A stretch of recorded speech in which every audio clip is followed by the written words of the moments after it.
Vicky UV creations concept తోటి Prashanth Reddy direction లో వచ్చినటువంటి భజే వాయువేగం ఈ టైటిల్ చాలా ఇంప్రెసివ్ గా ఉంది, చాలా ఇంట్రెస్టింగ్ గా ఉంది. ఈ సినిమాలో ప్రత్యేకించి మా శిష్యుడు, మా అభిమాని కార్తికేయ హీరోగా నటిస్తున్న సినిమా ఇది. అండ్ తను నాకు ప్రత్యేకం, దానికి చాలా కారణాలు ఉన్నాయి.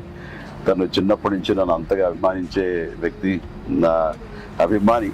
ఒక హీరోగా ఇలాంటి మంచి సినిమా చేయడం వల్ల అది ఎప్పుడు బాగుండాలని మనస్ఫూర్తిగా నేను కోరుకుంటాను. ఆ రకంగా నా best wishes always with Karthikeya. And then young directors like Prashanth Reddy లాంటి వాళ్ళు రావాలి.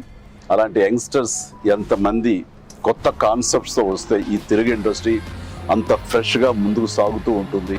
ఈ సినిమా పెద్ద విజయం కావాలి, ఎందుకంటే దీని వెనకాల నేను పూజించే నా హనుమాన్ ఉన్నాడు. ఖచ్చితంగా ఈ సినిమాకి ఆయన ఆశీస్సులతోటి పెద్ద విజయం సాధించాలని మనస్ఫూర్తిగా కోరుకుంటున్నాను. అండ్ టీజర్ చూసినంత వరకు నాకు అనిపించింది ఏంటంటే ఇది ఫాదర్ అండ్ సన్ మధ్య ఉండే ఒక చక్కటి రిలేషన్, ప్లస్ యాక్షన్ కూడా చాలా బాగుంది.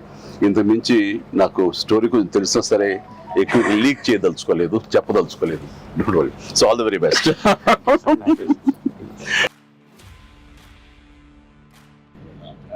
సినిమాలో క్రికెట్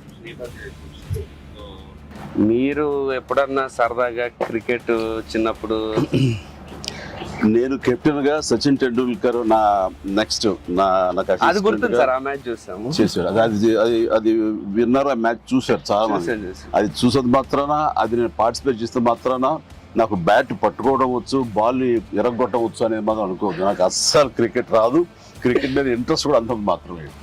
అంటే దానికి కారణం ఏంటంటే చిన్నప్పుడు బ్యాట్ తీసుకుని నేను కొట్టాలని చూశాను, వాడెవడో ఎన్నుకొట్టాడు నా బొట్టనేల మీద. ఇప్పటికే ఇంజరీ ఉంది ఎట్లాగా చూడండి స్వెట్. ఇంకా అప్పటి మళ్ళీ బ్యాట్ పట్టుకోదలుచుకోలేదు, ముట్టుకోదలుచుకోలేదు ఆ భయంతో. బహుశా వాళ్ళు నన్ను ఫీల్డ్కి రానివ్వకుండా చేయడం కోసంగా చిన్న ప్రయత్నం చేశారు. చిన్నప్పుడు 8th 9th class 10th class అప్పుడు మళ్ళీ ఎప్పుడు బ్యాట్ అలా వెళ్ళండి. సచిన్ మీ క్యాప్టెన్సీ ఆడేవాడు కాదు కదా సార్? ఏదో మనం రాసి పెట్టింది అంతే. ఇప్పుడు ప్రొడ్యూసర్ డైరెక్ట్ నాతో ఆడుకుంటారు, అది ఆడ తప్ప వేరే ఆడలేదు. విశ్వంబర నుంచి ఏమైనా చిన్న లీక్ ఇస్తారు, త్వరలో ఇస్తారు. లీక్ చేస్తాను, లీక్ చేయకుండా ఉంటానా?